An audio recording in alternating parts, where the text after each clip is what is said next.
Yan, isang mapagpalang araw po sa ating lahat. Mga kalingap, mga kabisnes, mga papi. Panibagong araw, panibagong reaction ulit po tayo.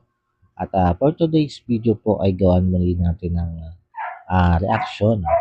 Itong magkakapatid na mahihiyain dito sa naging latest sa vlog ni Kalinga Prab sa magkakapatid na ito. Pero bago po tayo magsimula sa ating gagawin reaction video para dito sa tatlong magkakapatid na ito, ay syempre lagi po natin paalala na patuloy lang po nating suportahan ang ama ng Kalingap na walang iba kundi si Kuya Bal Santos Matubang. Ganon din po ito si Kalingap Rab at syempre ganon din si Ate Edna Vlog, ang butihing may bahay ni Kuya Bal Santos Matubang. At ganon din po ang butihing may bahay ni Kalingap Rab na si Ma'am Jack Tapia Matubang. At ganon din po ang lahat ng Kalingap partners at lahat ng Kalingap reactors. At isama na rin po natin mga Kalingap, mga kabisnes, mga kapapi sa patuloy po nating susuportahan ang Kabisnes Official, Papa Dins TV, Kabisnes Family, at Mrs. KB Official.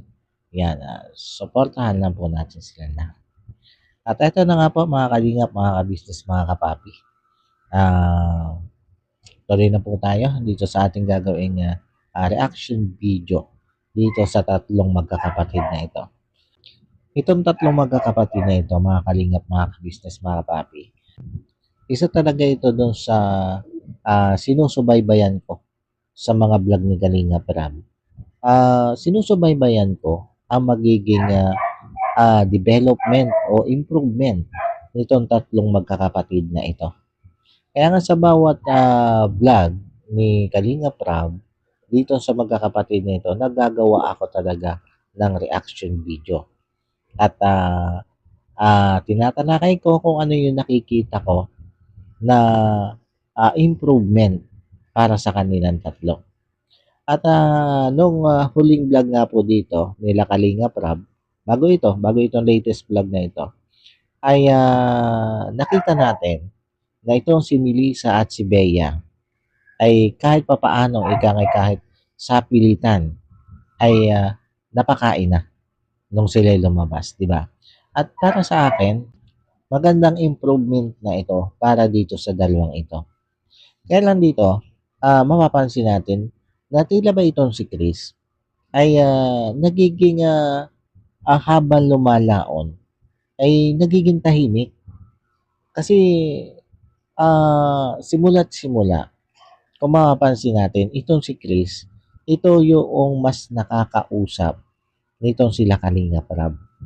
At noong mga ilang vlog na dumaan, ay nakitaan natin na itong si Chris ay unti-unti nang nagiging palagay yung loob. Lalo na dito kay Grace. Diba? Kaya nang sa ngayon, mga kalingap, mga kabisnes, mga kapapi, ay tila ba itong si Chris ay naghagaya na rin dito sa dalawa. Dito kay Melissa at kay Bea. Na yung pagiging tahimik nitong si Bea at saka ni Melissa ay tila ba na-adapt nitong si Chris? Tila ba siya yung nakakatak nitong dalawang ito sa pagiging tahimik? Na sa halip ay siya yung sundan nitong dalawa, nito si ni Melissa at ni Bea. Diba? Dapat siya yung sundan nitong dalawa niyang kapatid para maging palagay din ang loob kay Kalinga Prab. Tapos yung nakikita nating improvement nitong si Bea at ni Melissa ay tila ba bumalik na naman sa dati. At maging itong si Chris nga ay tila ba sumusunod na rin dito sa dalawa niyang kapatid. Dito kay Melissa at kay Bea. Na yun nga, yung nakita nating improvement sa kanilang tatlo, lalo na dito kay Chris, ay tila ba umurong. Di ba? Tila ba bumalik sa dati. Nung panahong una-una pa lang sila na i-vlog, nito sila Kalinga Prab. Parang ang medyo nagbago nga lang ay yung nanatili ay yung hindi na sila nagtatago dun sa sa loob ng kwarto. Parang yun na lang yung nabago. Pero doon sa pag-imik, di ba? Tila ba bumalik sila sa dati? At maging itong si Chris nga ay tila ba nakatak na nitong dalawa sa pagiging tahimik. At maging doon sa mga ibinibigay nila Kalingap, halimbawa yung binigyan sila ng biskwit para kumain man lang. Ano ba naman yung sumubo? Kumagat kahit isa lang. Para naman pagbibigay, ika nga ay appreciation kay Kalinga Prab. Dahil si Kalinga Prab yung nagbigay, si Kalinga Prab yung bukas ng biskwit na halos ay isubo pa nga ni Kalinga Prab, kumain lang sila. Di ba? Pero, wala. Bigo ang isang Kalinga Prab. Kaya alam niyo sa totoo lang, mga Kalingap, mga ka-business, mga papi, kahit sabihin natin na sabihin doon sa mga viewers na nagko-comment ng negatibo sa tatlong ito, na unawain itong tatlong magkakapatid na ito dahil nga doon sa kanilang kalagayan. Kahit pa ulit-ulit nating sabing unawain sila, hindi natin sila masisisi. Hindi natin masisisi yung mga viewers na nagko-comment ng negatibo sa tatlong ito. Na makapag-comment nga ng negatibo. Kasi, ang daming beses na naging pabalik-balik dito sila Kalinga Prab. Pero hanggang sa ngayon, ay eto yung nakikita natin sa kanila. Magpapakita sila ng kaunting pagbabago. Pagbalik nila Kalinga Prab, balik na naman sa dati. Diba? Ay sabi nga ng nanay nitong tatlong magkakapatid na ito, na maging yung tatay nila, maging yung papa nitong tatlong magkakapatid na ito, ay sinabihan na itong tatlo na ito. Na pagdadating sila Kalinga Prab, harapin ng maayos, umimik ng maayos. At nakita din naman natin kung paano ito pangaralan nitong sinanay. Pero sa kabila ng lahat ng yan, ay nananatili silang ganito. Di ba mga Kalingap, mga ka-business, mga kapapi? Kaya minsan, hindi na rin natin alam kung ano nga ba ang isasuggest natin kay Kalingap Prab para sa pag-i-improve ng tatlong ito. Kasi halos nagawa ng lahat nila Kalingap Prab ang paraan para kausapin ng tatlong ito para yung loob nila ay mapalagay dito kay Kalingap Prab. Pero hanggang sa ngayon, kahit anong pagsisigap ni Kalingap Prab ay wala pa rin. Diba? Kaya tama yung sinabi ko eh. Itong pagbablog ni Kalingap Prab sa tatlong ito ay napakalaking challenge para kay Kalingap Prab. At dito natin masusubok kung gaano kahaba ang pisi o pasensya nito si Kalingap Prab. Diba? Alam niyo sa totoo lang, hindi na simpleng pagiging mahiyain ang nakikita natin sa tatlong ito, kundi sobra-sobrang pagiging mahiyain na. Nasabi ko nga dati parang takot sa tao, pero ngayon nasasabi ko takot talaga sila sa tao. Diba? Na hindi natin alam kung saan nanggagaling ang ganito nilang pagiging mahiyain. Hindi natin alam kung ano nga ba yung pinagdaanan ng tatlong ito. Nang dahil nga lang ba sa sila ay lumaki sa bundok at walang nakakahalubilong tao o may bukod pa bang dahilan kaya sila'y ganito? Totoo ba na nabuli sila kaya sila'y nagkaganito? O talagang ito na yung ugali nila? Diba? Ang hirap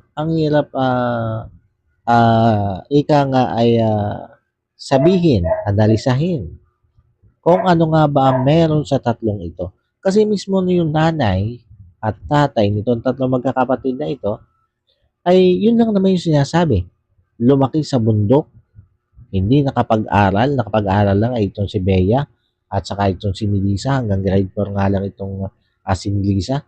Pero itong si Chris, hanggang grade 1 lang. At sabi nga ay nabully daw, kaya nagkaganito. Pero kung simpleng bully lang, yung pinagdaanan ng magkakapatid na ito, sa tingin ko naman, hindi sila ganito eh. Di ba? Kung simpleng nabully lang na makaklase, ay di maaaring doon sa mga kaedad lang nila sila naaalangan dahil ang iisipin nila ay bubulihin sila. Di ba? O baka naman kaya sila'y nabully ay dahil nga sa ganito nilang katangian na halos hindi sila umiimik. Di ba? Maaaring ito yung naging dahilan kung bakit sila nabully. Kaya ang kailangan talaga dito, mag-improve sila. Alisin nila yung pagiging mahiyain nila. Dahil hindi naman sila mga pangit eh. Di ba? Kung magiging madaldal lang sila, aalisin nila yung sobrang pagiging mahiyain, ay sa tingin ko naman yung mga bully, ay kayang-kaya nilang lagpasan yan eh. Ay kung ito nga si Arjun eh, di ba? May kapansanan. At napakarami din ng bully diyan kay Arjun. At yan naman ikinikwento ni Arjun. Natampulan talaga siya ng bully. Kaya nga medyo naudlot yung kanyang pag-aaral, di ba? Kaya nga tumigil din siya noong nakaraan eh. Noong bago siya matulungan nila Kalingap Rab, tumigil din yan dahil doon sa mga nambubuli sa kanya. Pero kita nyo naman si Arjun. Kahit nabuli, kahit ganyan yung kanyang itsura, kahit siya may kapansanan ganyan, tingnan nyo naman yung pagiging positive ni Arjun. Diba? Kaya para sa akin, kung yung bully lang ang kanilang ika nga ay ikakatwiran, kaya sila yung nagkaganyan. Para sa akin, hindi sapat na katwiran ang sila'y nabully. Kaya sila'y nanakimik ng ganito. Pero alam nyo, mga kalingap, mga kabisnes, mga papi, sana nga ay magtagumpay si Kalingap Rab sa kanyang hangarin sa magkakapatid na ito. Lalo na nga ngayon na ang plano ni Kalingap Rab talaga ay pag-aralin itong tatlong ito. Lalo na nga ito si Bea at saka itong si Melissa. Ang plano talaga dyan ni Kalingap Rab ay ipagpatuloy yung pag-aaral ng dalawang ito. At itong si Chris naman, ang plano ni Kalingap Rab dito ay kahit sa ALS, makapag-aral man lang ito. At sa tingin ko ay tama si Kalingap Rab na kung makakapag-aral mo ito magkakapatid na ito, ay magiging malaking tulong sa kanila yung pakikipagsalamuha sa iba para dun sa tuloy-tuloy na improvement nila. Pero mas maganda dito, kung ipapasok nila ng eskwelahan, ay kausapin nila na masinsinan yung mga guro at maging yung principal ng eskwelahan at may paliwanag nila yung katangian ng magkakapatid na ito bago nila ipasok. At maging yung mga kaklase ay mas mainam na ma-inform ng mga teacher na may ganitong katangian itong magkakapatid na ito para maiwasan na yung pambubuli sa kanila. Di ba mga kalingap, mga kabisnes, mga kapapi? Kasi sa katangian talaga nitong tatlong magkakapatid na ito ay magiging tampulan ito ng bully.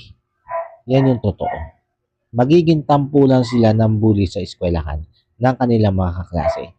Kaya dapat ay mas maaga makausap ang mga kaklase nila at maipaliwanag kung ano yung kalagayan ng tatlong ito.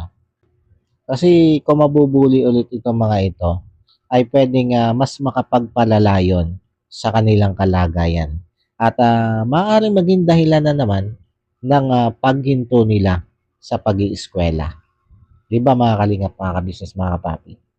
Kaya mas maganda talaga ay mismo ito sila Kalingap Rab at mismo yung magulang nitong tatlong ito ay masabihan yung mga teacher at maging yung principal at may announce sa buong eskwelahan na itong tatlong ito ay dapat iwasang bulihin, di ba? Na unawain, halip na bulihin ay unawain at tulungan nila na makipagsalamuha sa kanilang lahat. sa mga kaklase bilang tulong na rin nila sa magkakapatid na ito. Kasi ang mga bata naman kahit mga bully yan, kung bibigyan mo yan ng sapat na paliwanag, ay mauunawaan naman nila ang isang sitwasyon.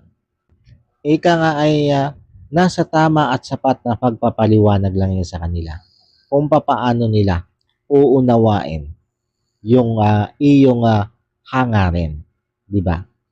Sapat na paliwanag lang at siguradong may intindihan nila na kailangan halip na bulihin nila ang magkakapatid na ito ay kailangan nilang tulungan, di ba? At yan, paano po mga kalingap, mga kabisnes, mga papi, hanggang dito na lang muna po itong ating reaction video para dito sa tatlong magkakapatid na ito. At muli po ay maraming salamat po sa patuloy niyo pong pag-suporta at pagtangkilik sa aking mga ginagawang reaction video. Maraming salamat po. At yun, bago po tayo tuluyang magtapos ay syempre, ang lagi po natin paalala na patuloy lang po nating suportahan ang ama ng Kalingap na walang iba kundi si Kuya Bal Santos Matubang. At ganoon din po itong si Kalingap Rob at syempre, ganoon din si Ate Edna Vlog, ang butihing may bahay ni Kuya Bal Santos Matubang. At ganoon din po ang butihing may bahay ni Kalingap Rob na si Ma'am Jack Tapia Matubang. At syempre, ganoon din po ang lahat ng Kalingap partners at lahat ng Kalingap reactors. At isama na rin po natin mga Kalingap, mga ka-business, mga kapapi, sa patuloy po nating susuportahan ang ka-business official, ka-business family, Papa Dins TV, at Mrs. KB Official. At ganoon na rin po ang lahat ng kagwang ni ka-business at lahat ng ka-business reactors. At makidamay na rin po mga Kalingap, mga ka-business, mga kapapi, sa ating patuloy na susuportahan itong aking ilalagay dito sa screen. At eto po sila. Our hearts beat to the city streets. We began to feel the fire. We rise like tall buildings as the chemicals they take us higher. The night's young and it's just begun. At yan, paano po? Muli po ay maraming salamat po sa inyong lahat. God bless po. I love you all. Bye-bye.